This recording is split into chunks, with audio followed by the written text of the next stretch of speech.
বাংলাদেশে আগামী ১০০ বছরেও আর কোনো গণ-অভ্যুত্থান হবে না বলে মন্তব্য করেছেন স্বতন্ত্র সংসদ সদস্য রুমিন ফারহানা। জাতীয় প্রেসক্লাবের তোফাজ্জল হোসেন মানিক মিয়া হলে আয়োজিত এক আলোচনা সভায় তিনি এ মন্তব্য করেন। রুমিন ফারহানা বলেন, গণ-অভ্যুত্থানের যে স্বপ্ন ছিল ২৪-এ শেষবারের মতো মানুষ তার জীবন বাজি রেখেছিল।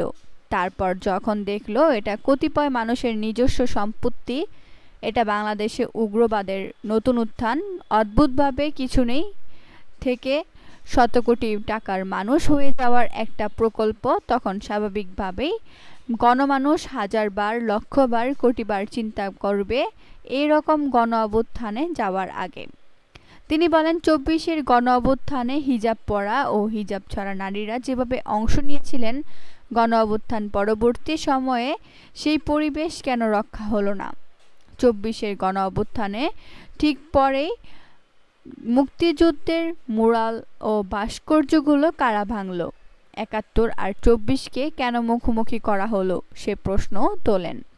গণ-অভ্যুত্থান পরবর্তী সময়ে দেশে ভয়াবহ উগ্রবাদের উত্থান হয়েছে বলে মন্তব্য করে রুমিন ফারহানা বলেন, সেটা আগে জানলে কয়জন রাস্তায় আন্দোলন নামতেন?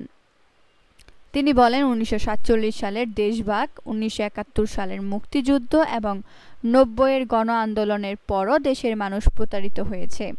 দেশের সাধারণ মানুষ বারবার রক্ত দিয়েছে এবং প্রতারিত হয়েছে।